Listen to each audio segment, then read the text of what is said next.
2020 empezaba en Santa María y Castechea con Aitor Francesena diciendo a nuestro alumnado de ESO que no hay límites para quien vive con ilusión. Menuda lección para este 2020. Estas imágenes son solo de hace unos meses, tan cercanas en el tiempo y sin embargo el verlas se nos hace lejano.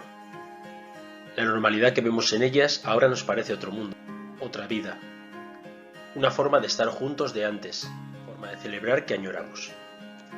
Fue un virus quien cambió esa forma de vida de raíz, de manera inesperada. Nuestros patios, los pasillos y nuestras aulas quedaron de repente vacíos de aquella vida, y los más débiles de nuestra familia menesiana y de nuestras familias se vieron golpeados. Pero supimos mirar al futuro, supimos abrir camino, supimos generar vida e interconectarnos. Diseñamos nuevos lenguajes, pusimos en marcha la creatividad. Familias, alumnos, profesorado y personal del centro nos pusimos en camino. Un camino de aprendizaje, un camino con de esperanza. En medio de tanta mala noticia, nos convertimos en buena noticia para otros. Y pudimos volver a salir, y degustar de lo sencillo de un paseo, e incluso de la gozada de ir a clase y repasar juntos para selectividad.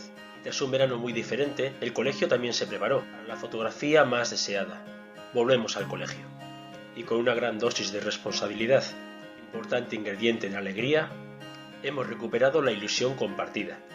Ilusión por crecer juntos, ilusión por aprender juntos, ilusión por mirar al futuro juntos, ilusión con color menesiano que celebra lo sencillo de la vida y fomenta nuestra cultura.